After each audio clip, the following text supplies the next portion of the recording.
Good afternoon and welcome to the President's live briefing. It is with bittersweet, I guess, feelings that I that I say that this is the last time that we'll be addressing you in this particular format. I should say Dr. Lemons will be addressing you in this format. We have about 209 people who are registered to join us this afternoon. Um, and if you have questions, uh, you can put them in the Q&A box. And with that, I will turn it over to Dr. Lemons for the last time. Thank you, Yoshanda. Good afternoon to everyone. This is my last live briefing. I was just looking at that picture of me that's on the information about the briefing. I was trying to figure out if my hair is any grayer than in that picture, and I actually don't think it is.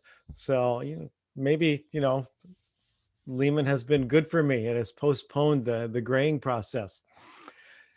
Anyway, welcome to finals week.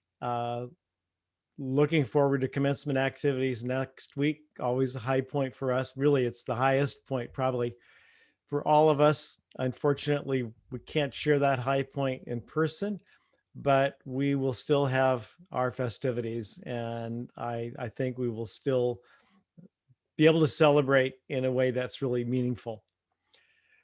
We have a vaccination site that has been open at Lehman College, and to date we've administered over 7,800 doses, 5,500 first doses and 2,300 plus second doses. So we've had a lot of activity at that site, and you can use that site if you're a member of the Lehman community.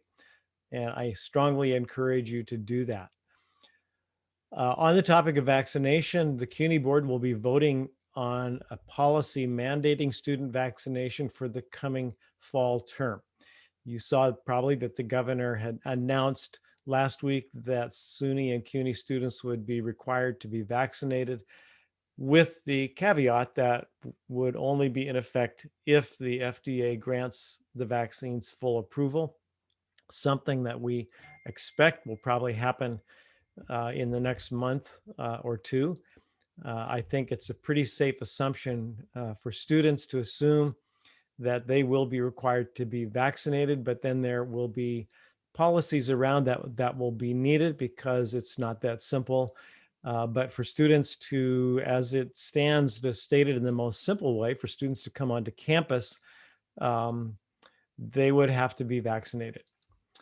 And I'm going to say a little bit more about that in a minute or two. But so I wanted to say some things again about preparing for the fall term. And first of all, let me just say that I think you really want to have in your time frame as you're thinking about the fall term is that think about the spring term of 2022. In the spring term of 2022, I expect that we will be fully on campus. And that is really what we are moving towards.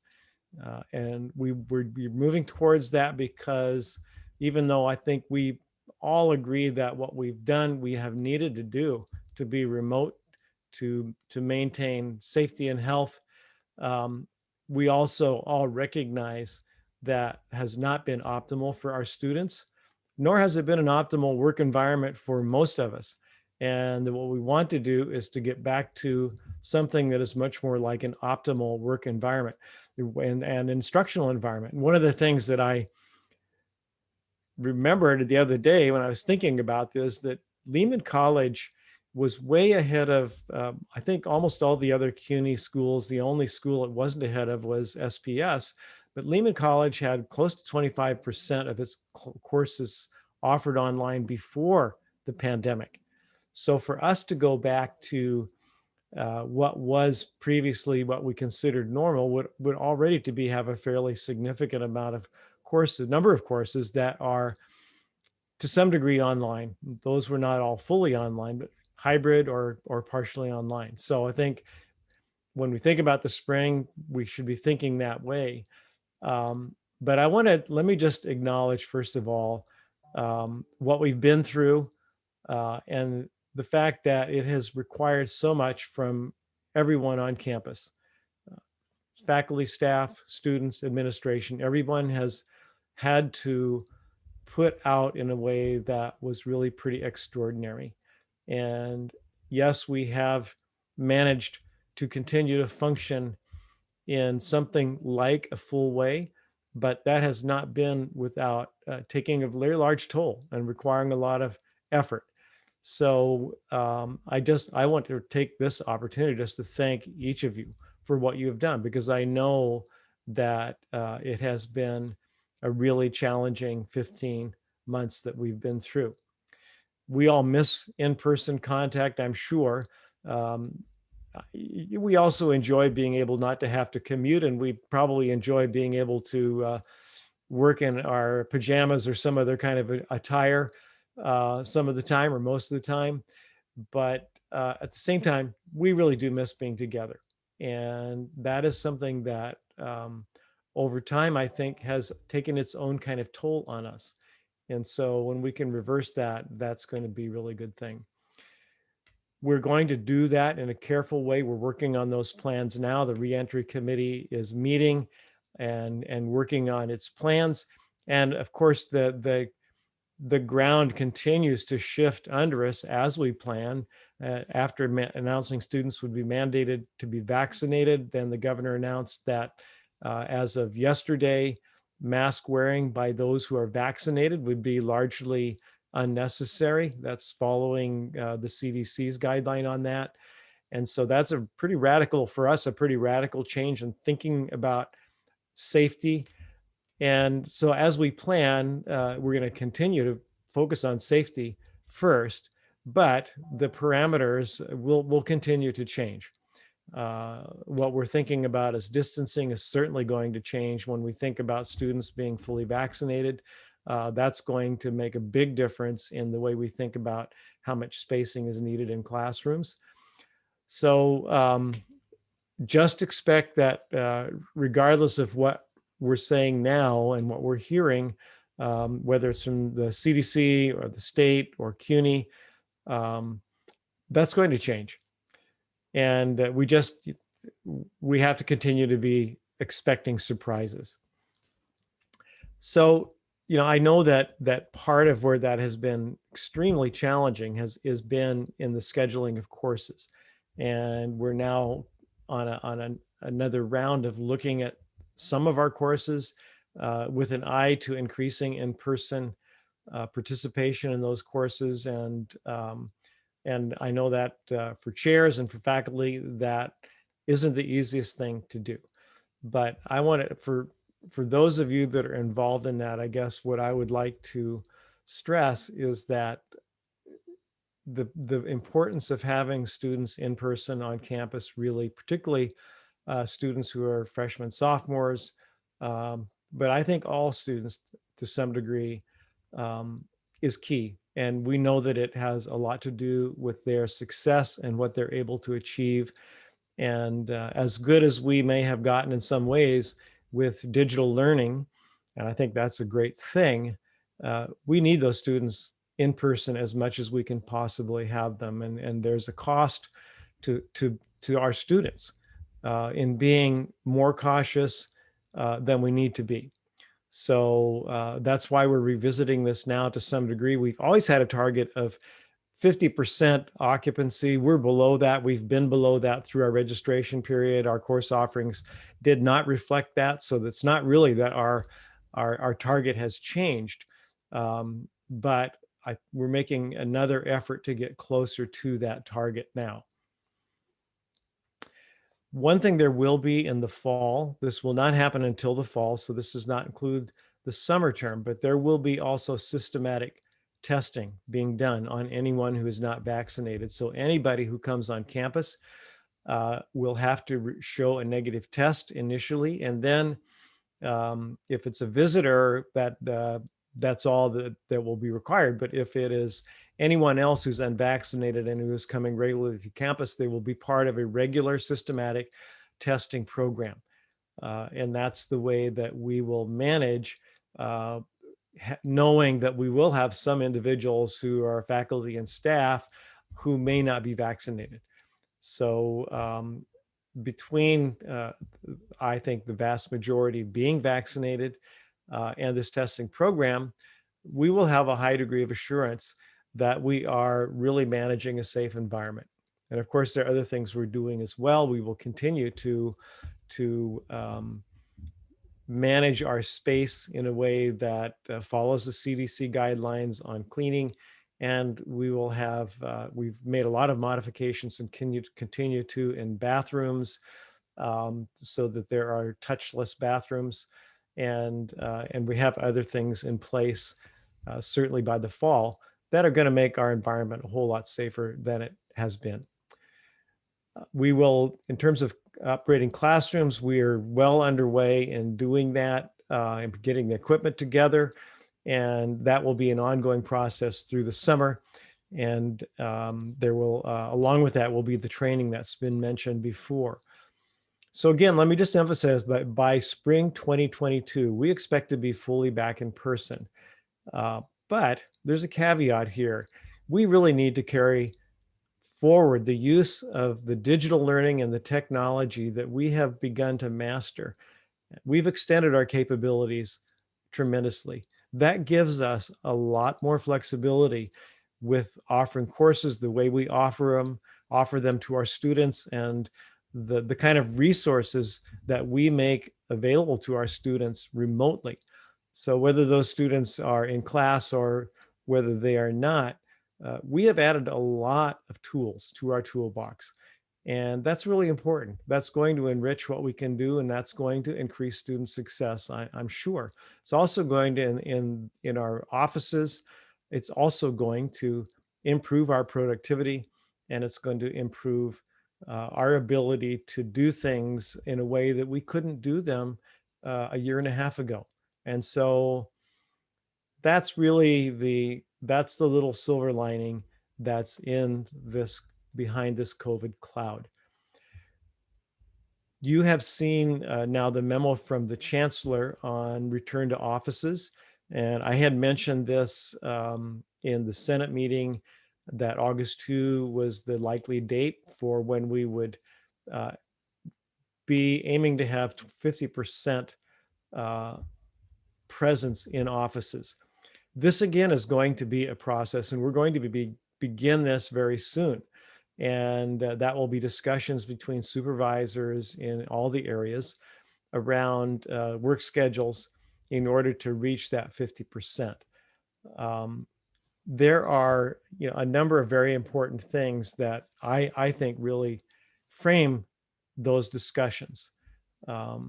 So, one of them is that our goal has always been to be as fully functional as possible. But going into the fall, we don't want to be anything but fully functional.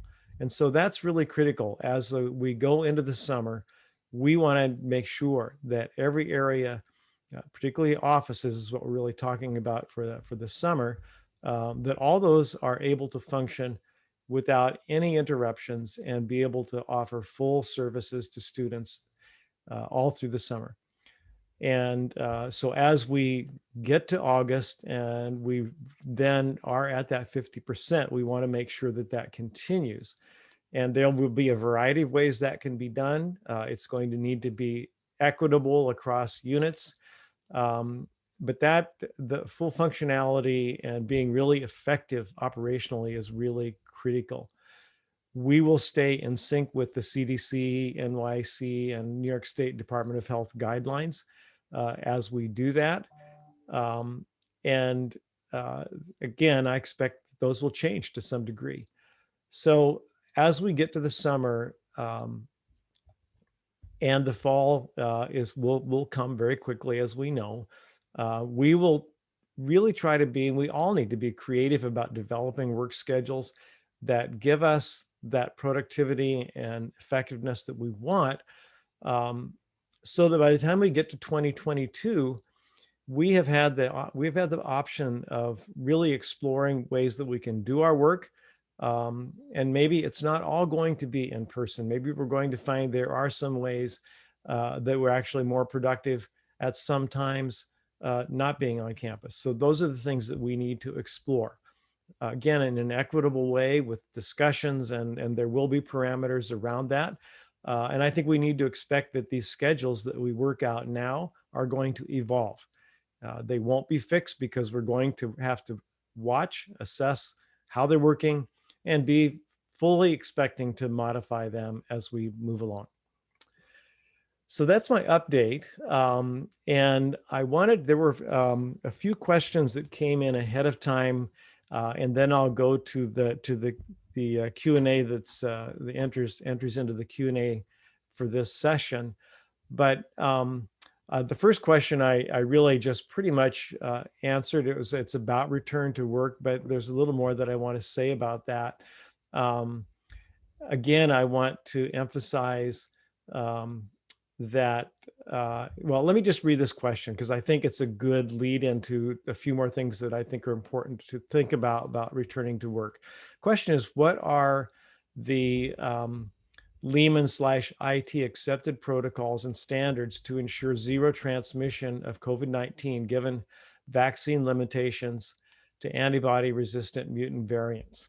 That's a mouthful, but I think you know what that question is about, because variants are one of the things that we've been worried about all along with regard to the vaccines that we currently have.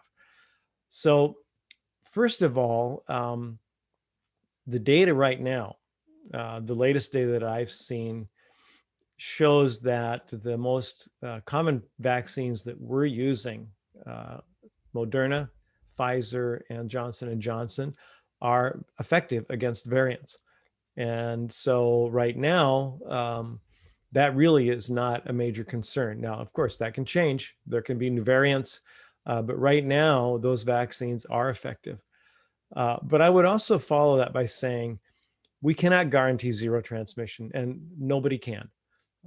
In fact, if you follow the discussion around herd immunity, you know that at this point, the conclusions being reached by public health officials that we are not going to reach herd immunity, possibly ever.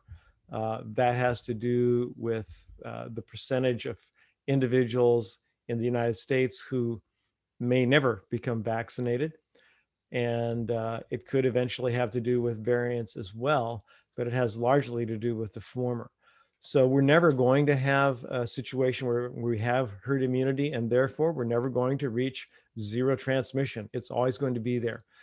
Now, you can achieve zero transmission if you decide to remain in your apartment and have contact with no one, but you'll be doing that for years, according to those analyses I just referred to. So we have to balance risk and our need to live our life, our need to do the things that we need to do, and in our case, our need to take care of our students. Staying quarantined, in my view, is far riskier at this point than being vaccinated and taking whatever residual risk there might be after vaccination is complete. So I think there are individual choices here. Obviously, those choices don't always just impact the individual making the choice. But from my understanding of what I see in the science, the balance of risk for now beginning to go back to a life that we want to live is right. And yes, there's still risk, and there's going to be some risk everywhere you go. You will probably never be able to walk through a crowd of people anywhere where you can assume that you're not going to be exposed to coronavirus, because that's not an assumption that you would ever be able to make. So another question then that's related to this is, what are the timelines in place for a systematic return to work transition? And I think I pretty well covered that. What I would say, though, is right now the date we're looking at is August 2. The CUNY board may take some action on this and may have something to say about this in the meeting that it will have next week. So we'll have to wait to see it for sure. But that is the date that's our working date right now. And I think it'll probably be close to that. It's possible it could be sooner than that. I don't really know what the sentiment of the board is on that. That is what is being proposed by the chancellor. So another question, New York has just accepted the CDC recommendation for the vaccinated to go maskless. Yet it's well known that breakthrough infections occur with all COVID vaccines. We're also dealing with vaccine hesitancy, fear, resistance. COVID-19 has taken its emotional, mental, and financial toll on many in our communities. We may not appreciate the full impact of this devastation via Zoom and Teams. What are your thoughts on reconciling these conflicting incidents to build staff motivation and trust? Well, first, I think I'm really glad that question came in, because I think it is really important to acknowledge the emotional, mental, and financial toll that this pandemic has taken and continues to take. Even though the incidence is way down right now, that toll remains. And one of the things, just to pick up on the mental health aspect of that, that remains a really top priority for the university. And we will continue to be looking for ways to expand our ability to address mental health issues with students and hopefully with staff and faculty as well, because we know that there's I've heard some people refer to it as kind of a PTSD, and that's probably not too strong a word in some cases. So we definitely we are in a recovery period, and we will be for some time. So I'm glad that that's acknowledged in this question. In terms of then, how do we reconcile and deal with the hesitations about vaccination? The only way I really have to respond to that question is that I have to put my trust in science first. The science isn't always right. The science has a process that takes time. As a scientist, I have experienced that in my own work, and I know this just to be the case. We do research, we get findings, but then someone else needs to verify those findings. We go back and we look further, we dig deeper, we find out new things. Eventually, we might find out that the original premise was wrong, but that's the process of science. And in the field of medicine and what we're talking about here, that's our best approach. We don't have another good approach. And the science is telling us, after 150 million plus vaccination shots in the US, that the vaccines are safe and that they are effective. And so that is what we have to go on. In terms of wearing masks, that was a pretty big 180 that we experienced from the CDC last week. And I think that took a lot of people by surprise, that it was such a radical departure after being accused of taking so long to change their guidelines. And it was a pretty big departure. But the CDC guidelines are the ones that we're paying attention to. And so when it comes to masking, since the governor has now also endorsed those guidelines, those are going to be impacting the way that we're going to be dealing with masking. And we have to see how that will play out in our individual spaces. We don't know. That's not a discussion we've had yet. And I have to emphasize again that we always have the option of taking a more conservative approach to these guidelines if we feel it's appropriate. And there could well be cases where we will feel it's appropriate, if we're in crowded spaces, if we're in hallways, and so on. So we will continue to pay very close attention to those scientific guidelines that come out, but we'll also have to look at our own situation and be smart about how we apply them.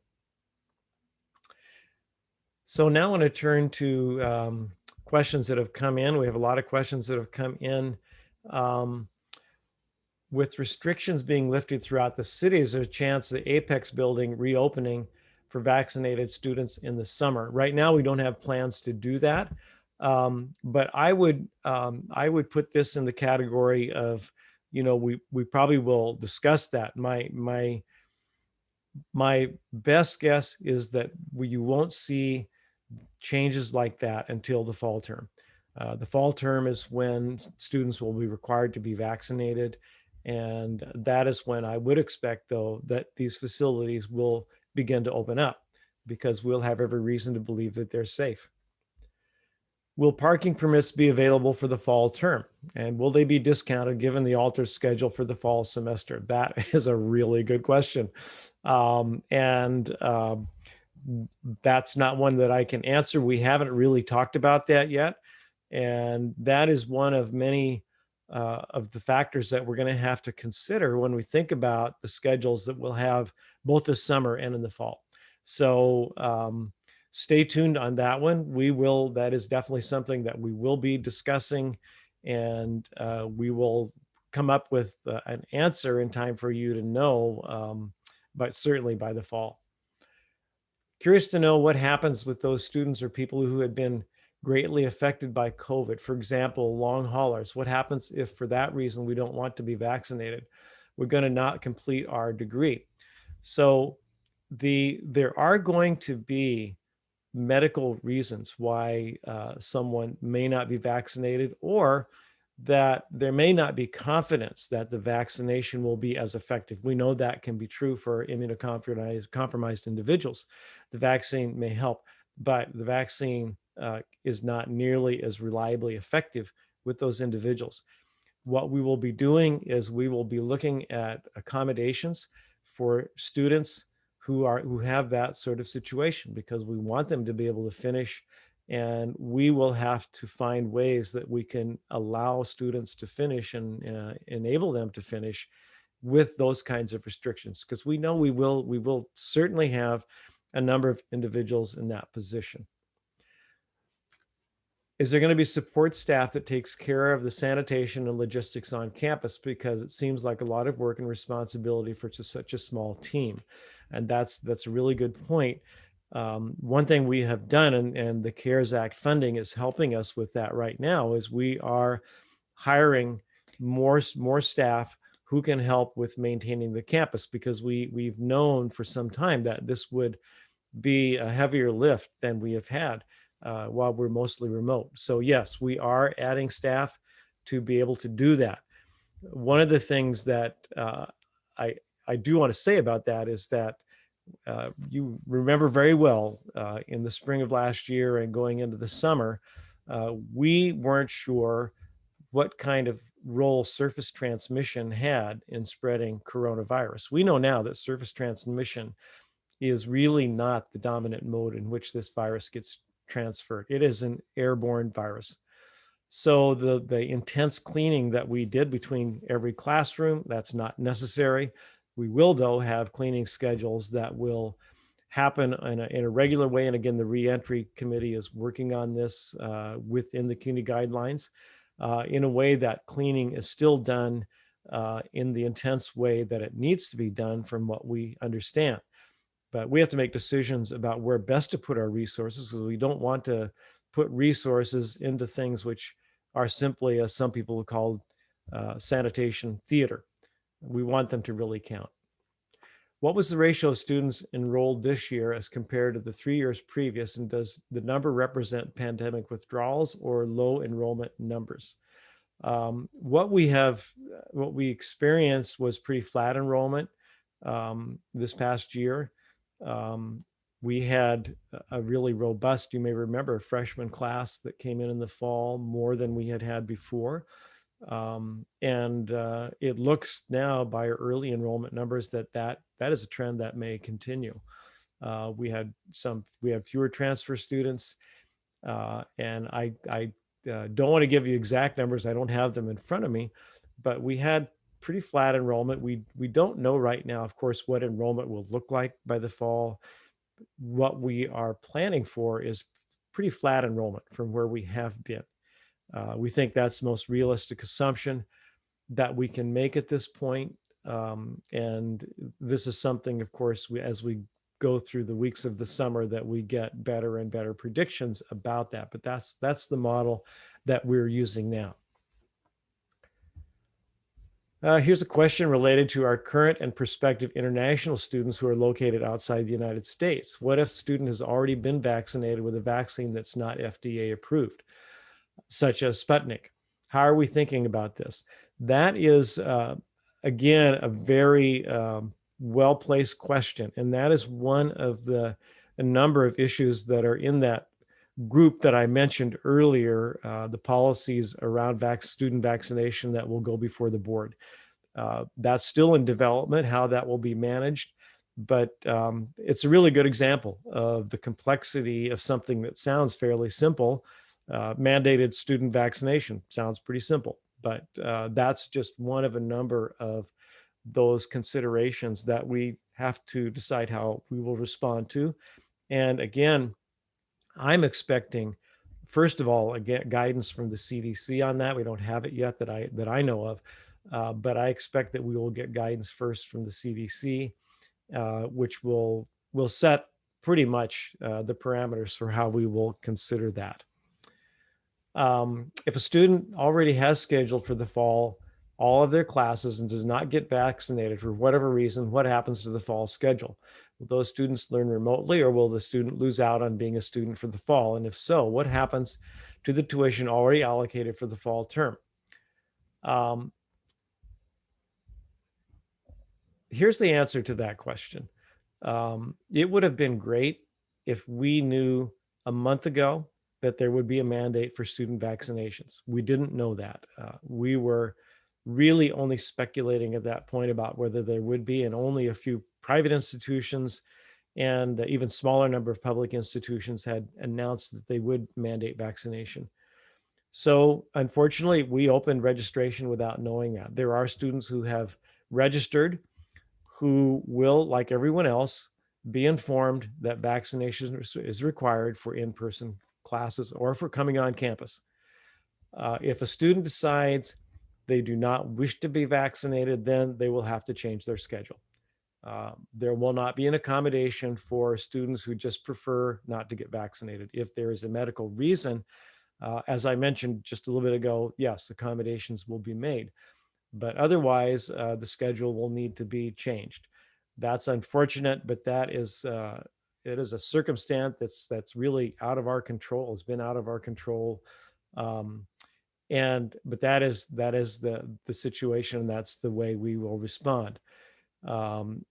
This is just a little warning, I guess, that I'm putting out there right now, because even though the CUNY board hasn't passed the policy, and we don't for sure have FDA approval of these vaccines, let me strongly recommend to every student that you begin vaccination if you haven't.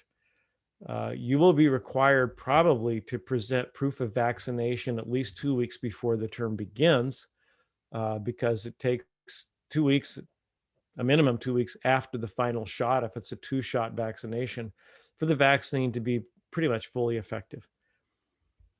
Depending on whether you get 1 or a 2-shot vaccine, and most people have gotten 2, there is a 3 to 4 week time between the first and the second shot. So 2 plus 4, that's 6 weeks. That means that you have to have your first shot at a minimum 6 weeks or so before the term. And that will get laid out and spelled out. But I'm telling you this because we know time flies. And what it means is you can't wait till August to start getting vaccinated. That's going to be far too late.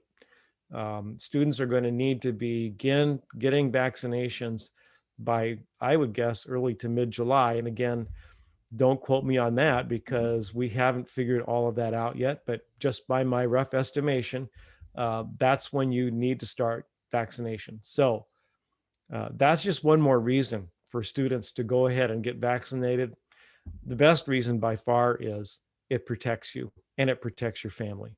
That's by far the best reason. But just being pragmatic, there is a timeline there, and it looks to me like around 2 months is the window. So we don't want students to delay in doing that.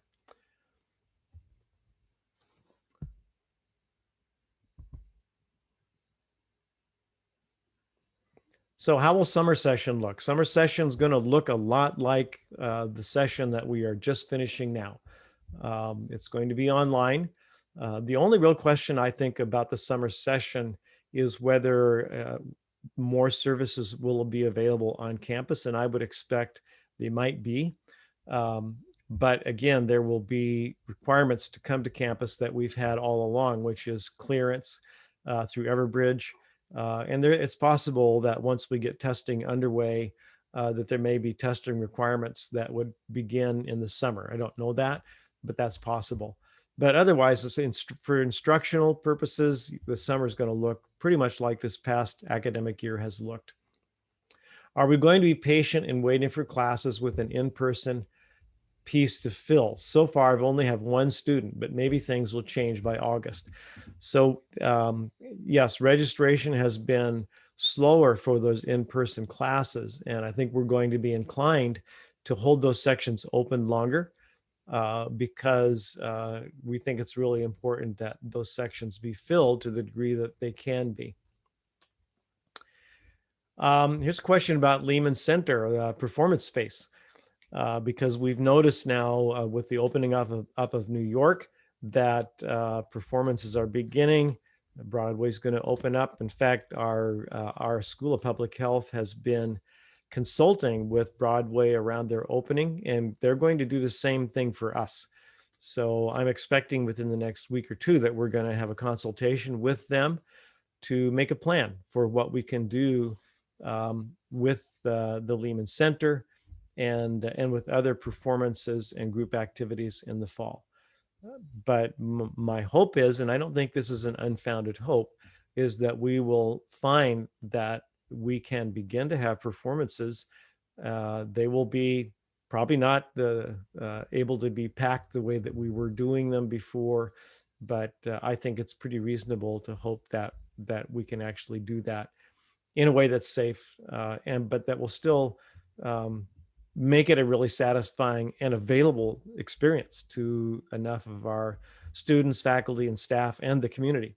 Of course, the community participates extensively in the Performing Arts Center.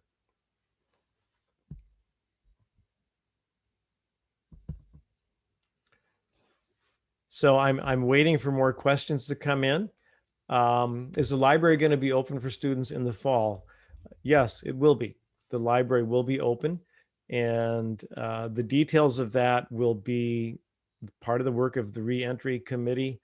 But yes, it will be open, and I think that's going to be very welcome for many students. We will also have other facilities open in the fall for students. We'll have computer facilities open on campus. And really, the question is not whether they will be open. It's really just what will the manner in which they will be accessible to students and to faculty and staff. So here's a question not related to school, but I'm interested in your book collection and admire it. Can you please share the titles and the authors of your books? That's good. I like that. So yeah, let me just, pull a couple. I'll pull out a couple here that I have, particularly fond of. This is a book that I actually haven't read for quite some time. I read it when it came out. It's called Life on the Color Line. And this is written by former City College president Greg Williams. And it talks about his life. The title is The True Story of a White Boy Who Discovered He Was Black. That should intrigue you. Very interesting autobiographical account.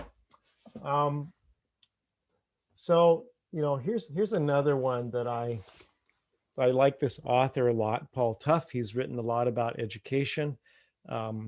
Recently, the most recent book that he wrote is not this one. This is a book, Whatever It Takes, is about Jeffrey Canada, who's this amazing person who works in Harlem and has worked there for decades, really, with schools, an amazing educator. But Paul Tough also wrote a book about admissions that he published about a year and a half, maybe 2 years ago now. I have to show you this one. because this is one I have referred to for years, and you've probably heard me refer to it. It's called Better by Atul Gawande, who is a New York staff writer. He's a surgeon at, I think it's Peter Brigham in Boston. Very frequent commentator on public health and a great writer. And this book is about, it's really about what the title says. And my favorite essay in this book is called The Bell Curve, which you've heard me refer to. It's about achieving excellence and not being just average as an institution. So even though it's about medicine, I think it applies pretty well to education. And I guess I have to mention this one, The Green New Deal, by Jeremy Rifkin. And of course, there are some other, I'm looking for them here because they kind of get stashed all over the place. Oh, this is one you'll find very interesting that I have actually used. You can maybe guess why. Robert's Rules of Order. That's something I've kept handy. Occasionally have referred to that this year on various occasions. And then I've got, Trevor Noah, Born of a Crime, great book. Also got tucked in here. Let's see if I can find it. Book that I found extremely good in just being succinct, How to Be an Anti-Racist by Ibram X. Kendi. Another book right next to it.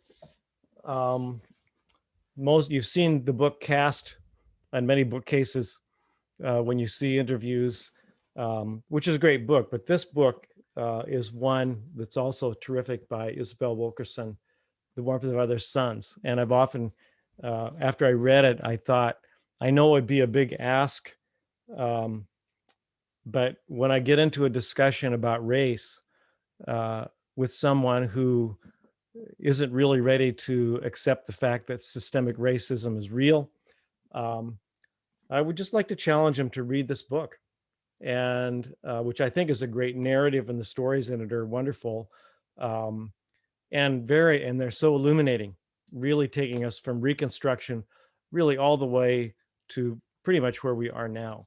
But I felt like the stories were possibly a way for someone who's very risk resistant to thinking about racism at all deeply, maybe to gain some insight and begin to challenge some of their deeply held convictions about race and the role that it has played in American society. So, okay, I could get really carried away with the books, but I'm going to stop there because we probably have other questions we'd like to cover. So I was vaccinated in February and got an Excelsior pass. It expires in August after 6 months. What are your thoughts about this? I just got my Excelsior pass the other day, and mine, I noticed, also expires, I think, also in August. Now, I'm assuming that we're going to have a way to renew those passes. And it's very likely that that's going to be part of the basis by which we verify vaccination. So I expect that will be part of CUNY's overall solution. And from what I understand, there's a possibility that Excelsior may be able to be connected to Everbridge in some way. That's all being looked at. But I would definitely, if you haven't gotten an Excelsior pass, I would encourage you to do it. It's a great way to be able to quickly just verify your vaccination state if you're asked for it. I've never been asked for it, but if I were now, I know I'd just pull out my phone and I can show it. How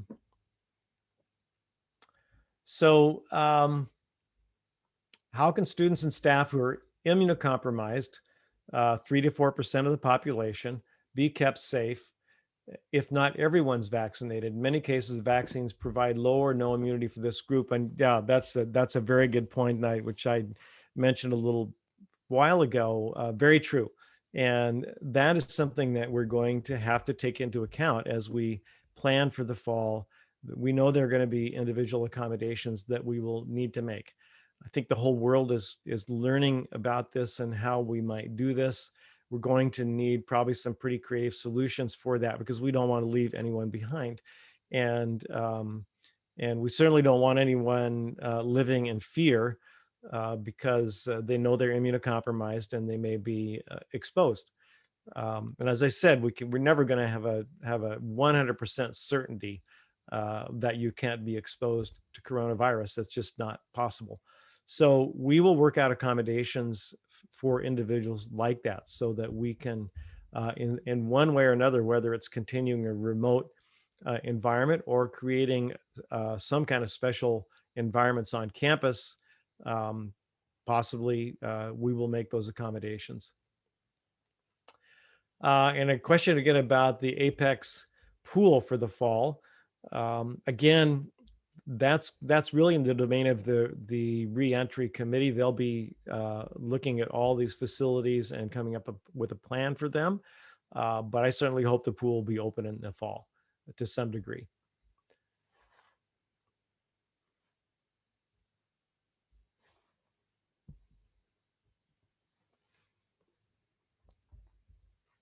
So it looks like we're once again out of questions, but let's we'll pause for a little bit and see if there are more.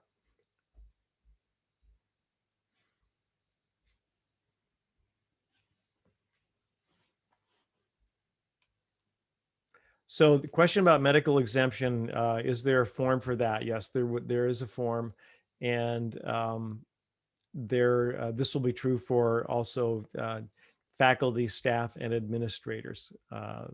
There's a form that is an exemption form and gives the criteria, and that will be the basis of a decision by a supervisor, which would ultimately go to HR, about the validity of that exemption. So yes, we have that set up. We have a process in place, and this has been mentioned in a number of settings, but CUNY has put up on its website those forms and the guidelines around exemptions. So you can find it. I can't give you the exact URL, but if you go on CUNY's website, just do a search for exemptions or look under CUNY HR, you'll find it. Will plexiglass be in place to separate staff from students? Plexiglass has been shown to be completely ineffective in transmission, and so in most cases, no. It turns out that it's an expense that we probably didn't need to make, and we won't be making that now because we know that it really doesn't work. Given the fact that the transmission is airborne, you might have a nice barrier that's 3 or 4 feet high, but the airflow is going to carry that virus right up over the top of that barrier very easily, and so it's not a true barrier. I mean, maybe in a sense of false security around protection. As a double alumni, graduate of 2021, congratulations. I wonder what on-campus activities will be available and if there are any fees involved for that. So I guess you're inquiring after graduation, and I'm not sure that I can really answer that. The activities on campus will be very minimal through the summer. Really expect those to pick up in the fall. And so if you're graduating, I'm not sure how much you're going to be around or want to be around on campus in the fall, but if you live in the neighborhood, you may want to use the Apex. That's lots of neighborhood folks do. What's CUNY policy on unvaccinated faculty returning to campuses? Faculty, in fact, no employees at this point are required to be vaccinated. And so that's really a matter of faculty choice. As I mentioned, starting at least at the beginning of the fall term, all unvaccinated individuals will be required to be tested on a regular basis and the first time they come to campus. Otherwise, a faculty member that chooses not to be vaccinated without a medical reason is taking the risk on themselves. And that isn't something that CUNY or Lehman College can own. I think we're try to make it very clear that we want you vaccinated because we know that is the way that you can be protected. If you choose not to have that protection, then that is a decision you can make, but then you also are going to own the risk that you're taking when you make that decision. So hopefully none of us are doing that unless it's absolutely medically necessary. How will hybrid classes look in the fall? They're going to look a number of different ways. I think there are various models that hybrid format will take. It could take the form of half of a class coming in for one session and the other half coming another session. It could be some variation on that theme. That's really going to depend a lot on, in fact, mostly I would say on instructors and how they decide to organize their classes. So, but you know, the only thing I think that's certain about a hybrid class is that part of what happens online, and part of what happens is happening in person, and the mix of that is going to vary. Do you have any takeaways on how this experience will change higher learning moving forward? Wow, do I love that question. That is what I think we all should be giving a lot of thinking to. If this doesn't change us in ways that ultimately are beneficial, then we've missed a great opportunity. I'm spending a lot of time thinking about it. One of the things, and I think I mentioned this a little bit already, but one of the things that has happened to all of us, if we hadn't been even doing something as basic as using Blackboard as a connection point with students in our courses as faculty, we're certainly doing that now. We need to continue to do that because that is a great way to have resources that are, whether it's the course syllabus or other class materials, have interchange with the class, students in a class connecting with each other, all the various features Blackboard has. We need to keep using that completely. Nobody should stop using Blackboard. That's really one of the more basic ones, but I suspect that we've learned a lot of other great things from some that are fairly simple to probably some fairly sophisticated digital learning techniques, which I really hope will continue. And one of the things that it's out of the instructional domain, but I think that that we can use really effectively is we know now that just because we may be off at a meeting or traveling, that we still have the option, if there's a very important meeting happening on campus, we have an option to be in that meeting. Now, we knew that before. In fact, I think my first meeting on the Lehman campus, I was not on campus. That was a Zoom meeting that happened back in 2018 in the fall. So we knew that before, but I don't think we became close to taking full advantage of that capability, but we know that now. Faculty meetings where faculty may not be able to be in person at the meeting, but they can slot out that time, which I hope they will, can be better attended. So I think and I'm just scratching the surface here, but we all need to be thinking about that because, listen, we have paid a heavy, heavy price for these lessons. And if we don't take advantage of them, then we're not even able to benefit from what we could gain from the experience. And we really need to do that. So I think we're getting very close to the end of the hour. I'll pause another minute or so here to see if any other questions come in. Thank you for that comment. Post-pandemic, will CUNY still support Zoom? I hope so. That's a great question, actually, and I haven't really thought about that. I haven't heard that even discussed yet, but that's something we need to think about, and that really goes along with that question that I just answered. If we're going to take advantage of Zoom and we're going to take advantage of other tools that we've been using, then obviously they need to be available to us. So I'm glad you asked that question. I'm going to put that in my list of things to pursue. So someone asked for the list of books that I mentioned, so I will produce that and we'll get it out to everybody in the session. And I might add a few more that I didn't mention. because I didn't want to take all the time talking about my book collection, but or books that I've read recently that I just think are really important. But yes, absolutely, I will do that.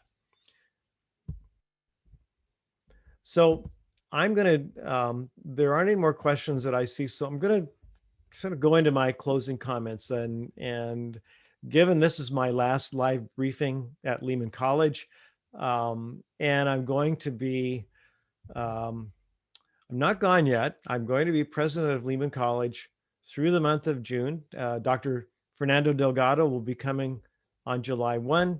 And just so you know, he is already working a lot with folks on campus. He's had lots of meetings. I've had many meetings with him. So he's very far along in learning more about Lehman College and being prepared to come onto campus.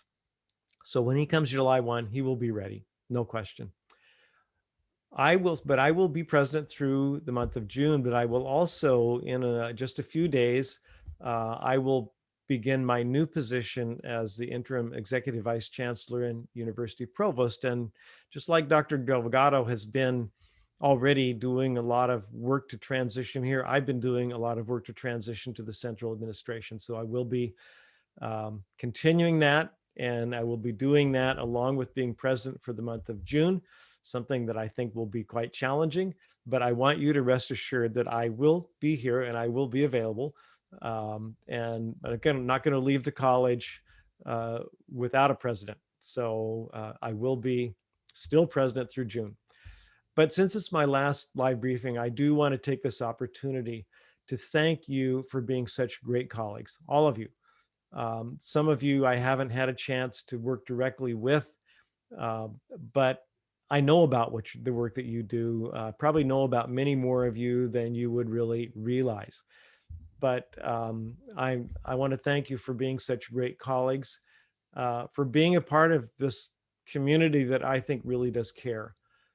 Thank you for what you've done over the last 15 months. I have to say that again, because you have done really tremendous things to keep the campus going and to take care of students.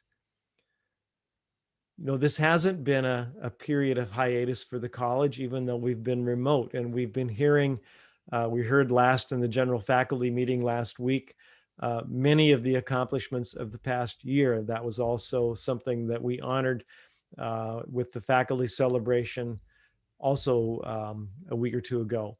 So things have not stood still. Many new initiatives have come about during the past 15 months.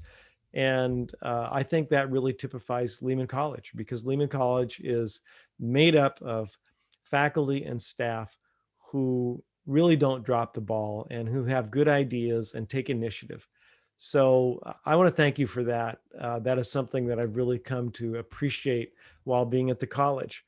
And I think you want to be sure that you continue to give yourselves credit for that, because that's real. Lehman College very often is in the lead in the university and tackling issues and coming up with innovative solutions. And I expect that's going to continue. So let me end by just thanking you for giving me a really great little more than 2.5 years at Lehman College. I started October of 2018. So just a little shy of 3 years. And it's been really a highlight of my entire career. So thank you for that. All the best to each of you as you wrap up this term and as you go through the summer. I hope you have a good summer. I hope it's a safe one. I think there's a good chance for you that it will be. And I hope it's restorative and that you get the opportunity to rest up, get out and get some sunshine, get some fresh air, so that you come back in the fall, if you're going to be off for the summer, or come back from vacation feeling like you're ready to take on a new phase at Lehman College, and get vaccinated if you haven't been vaccinated. So thank you all again. With that, we'll end my last live briefing.